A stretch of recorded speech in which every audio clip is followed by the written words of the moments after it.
شادی کے بعد میرا شوہر ایک بار بھی میرے قریب نہیں آیا تھا۔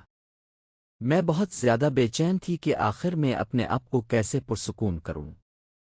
ایک دن گھر میں میرا دیور اکیلا تھا۔ میں نے اسے اپنے پاس بلایا۔ السلام علیکم ناظرین، میرا نام یاسمین ہے۔ میری عمر 17 سال ہے۔ میں چیوٹ کے ایک شہر میں رہتی ہوں۔ میری شادی خالہ کے بیٹے سے ہوئی تھی۔ میری خالہ کراچی میں رہتی تھیں۔ میرے شوہر کا نام شفقت تھا۔ میری شادی کو 1 سال ہوا تھا کہ میرے شوہر نے اپنا رویہ بدلنا شروع کر دیا تھا۔ میری فیملی میں کل 6 افراد تھے۔ میری ساس سسر شوہر ان کی 2 بہنیں اور 1 بھائی۔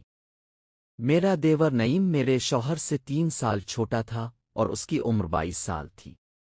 میرے شوہر کو کسی اور لڑکی سے محبت تھی، اس لیے انہوں نے شادی کی پہلی رات ہی مجھ سے کہہ دیا کہ میں تمہیں ہاتھ نہیں لگاؤں گا، مجھے تم پسند نہیں، بہتر ہے تم اپنے گھر چلی جاؤ۔ لیکن میں نے اپنے ماں باپ کی عزت کے لیے اس کے ساتھ زندگی گزارنے کا فیصلہ کیا تھا۔ میرے ماں باپ نے بڑی مشکل سے میری شادی کی تھی، اب میں ان کا دل نہیں توڑ سکتی تھی۔ جب میرے شوہر نے یہ بات کہی تو میرے پاؤں تلے سے زمین نکل گئی اور میں ساری رات روتی رہی۔ میرا سالہ نعیم جو کہ خوبصورت اور حسین نوجوان تھا، وہ میرا بہت خیال رکھتا تھا۔ وہ اکثر میرے کمرے میں آ کر بیٹھ جاتا تھا۔ میرے شوہر شفقت میرے کمرے میں نہیں آتے تھے۔ وہ صبح کام پر چلے جاتے اور شام کو آ کر لاؤنج میں ہی سو جاتے۔ میں کمرے میں ان کا انتظار کرتی رہتی اور انتظار کرتے کرتے سو جاتی۔ میرا سالہ نعیم فیکٹری میں مینیجر کی نوکری کرتا تھا، جبکہ میرے شوہر کا اپنا کپڑوں کا کاروبار تھا۔ میرے ماں باپ نے ایک خوشحال گھرانے میں میرا رشتہ کیا تھا، لیکن مجھے نہیں پتا تھا کہ وہاں میری زندگی عذاب بن جائے گی۔ ایک دن شام کو جب میرے شوہر کام سے واپس آئے تو میں اپنے کمرے میں بیٹھی تھی۔ میری نئی شادی ہوئی تھی اور میری خالہ مجھے کھانا کمرے میں دے کر چلی جاتی تھی۔ میری خالہ کو ابھی تک پتہ نہیں چلا تھا کہ میرے شوہر نے مجھے کیا کہا ہوا ہے۔ جب وہ کمرے میں آتی تو میں ان کے سامنے مسکرا دیتی اور انہیں کچھ معلوم نہ ہونے دیتی۔ میرے شوہر شفقت لاؤنج میں لیٹ جاتے تھے، وہیں کھاتے اور وہیں سو جاتے۔ گھر والے کہتے کہ اپنی بیوی کے پاس جایا کرو، لیکن وہ کہتا تھا کہ میری طبیعت ٹھیک نہیں، میں اپنی بیوی کے پاس نہیں جاؤں گا۔ میرا دیور نعیم، شام کو 10 بجے وہ میرے پاس آیا، حالانکہ میرا شوہر باہر بیٹھا تھا۔ میرا دیور میرے پاس آ بیٹھا اور مجھ سے شرین باتیں کرنے لگا۔ میں بھی اس کی باتوں کی دیوانی ہونے لگی اور اس کی طرف مائل ہونے لگی۔ مجھے یہ غم بھول گیا کہ میرا شوہر مجھ سے بات نہیں کرتا۔ اب میں اپنے دیور نعیم کی محبت میں پاگل ہو چکی تھی۔ نعیم نے مجھ سے پوچھا، بھابھی شفقات بھائی اب کے کمرے میں کیوں نہیں آتے؟ وہ اب سے وہ سب کیوں نہیں کرتے جو شادی کے بعد ایک مرد اپنی بیوی سے کرتا ہے؟ میں نے اسے بتایا کہ تمہارے بھائی کو مجھے پسند نہیں ہے، حالانکہ میں انتہائی خوبصورت تھی اور بہت سی لڑکے میرے پیچھے پاگل تھے، لیکن میرے ماں باپ بہت سخت تھے، اس لیے میں نے کبھی کسی لڑکے سے ناجائز تعلقات نہیں بنائے۔ لیکن خالہ کے گھر جانے کے بعد میں اپنے دیور نعیم کی محبت میں گرفتار ہو گئی۔ میرا دیور ہر گھنٹے بعد میرے کمرے کے چکر لگاتا اور میرے پاس آ کر بیٹھ جاتا۔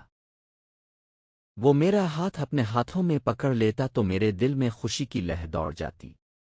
وہ میرے لیے چھپ کر چاکلیٹ لے آتا جو میں بڑے شوق سے کھا۔ بس یہی چاکلیٹ مجھے اپنے دیور کا دیوانہ بنا گئی۔ کچھ دن بعد میں نے اپنے شوہر سے طلاق کا مطالبہ کر دیا، کیونکہ مجھے معلوم تھا کہ میں اس کے ساتھ خوش نہیں رہ سکتی۔ جب میرے دیور نعیم کو پتہ چلا تو وہ بہت غصے میں آ گیا اور اپنے بھائی سے جھگڑنے لگا، لیکن میرے شوہر نے مجھے 3 طلاقیں دے دیں۔ گھر میں ہلچل مچ گئی، میرے ماں باپ بھی آ گئے، سب مل بیٹھ کر بات کر رہے تھے۔ میرا شوہر کہہ رہا تھا کہ وہ یاسمین کو نہیں رکھے گا، لیکن میری خالہ اپنے بیٹے کو ڈانٹ رہی تھی کہ اس میں کیا کمی ہے۔ تم اسے کیوں نہیں رکھنا چاہتے؟ میرے شوہر نے سب کو بتا دیا کہ وہ کسی اور سے محبت کرتا ہے۔ اس نے سب کے سامنے مجھے 3 طلاقیں دے دی، لیکن میرے دیور نعیم نے میرا بازو پکڑ لیا لنا اور کہا میں یاسمین سے شادی کروں گا، میں اس سے محبت کرتا ہوں۔ یہ سن کر میرے شوہر کے ماتھے پر پسینہ آ گیا اور وہ غصے سے آگ بگولا ہو گئے۔ انہوں نے میرے خاندان والوں سے کہا دیکھ لو اپنی بیٹی کی شرارت، یہ میرے ساتھ رہتے ہوئے میرے بھائی سے تعلقات بنا رہی تھی۔ حالانکہ میں نے کبھی اپنے دیور کو ہاتھ تک نہیں لگایا تھا، لیکن میں اس سے محبت کرنے لگا تھا۔ میرے خالہ نے اپنے چھوٹے بیٹے نعیم سے میرا نکاح کروا دیا۔ سب نے رضامندی دے دی اور میرا شوہر گھر چھوڑ کر چلا گیا۔ اس نے الگ مکان لے لیا اور وہاں شادی کر لی۔ میرے دیور نعیم، اس نے مجھے اپنا بنا لیا۔ وہ مجھے پیار کرنے لگا اور میں بھی اس کی محبت میں پاگل ہو گئی۔ ہر دن وہ میرے ساتھ ریلز بناتا تھا۔ وہ مجھ سے کہتا تھا کہ تمہیں کوئی کام نہیں کرنا، بس جب میں نوکری سے واپس آؤں تو اچھا لباس پہن کر میرے سامنے بیٹھ جانا۔ اب یہ ہماری روزمرہ کی عادت بن گئی تھی۔ نئی مجھے بہت پیار کرتا تھا اور میں بھی اس کی محبت میں دیوانی ہو چکی تھی۔ دوستوں، اگر آپ کو یہ کہانی پسند آئی ہو تو ہماری ویڈیو کو لائک، شیئر اور سبسکرائب کرنا نہ بھولیں۔ شکریہ۔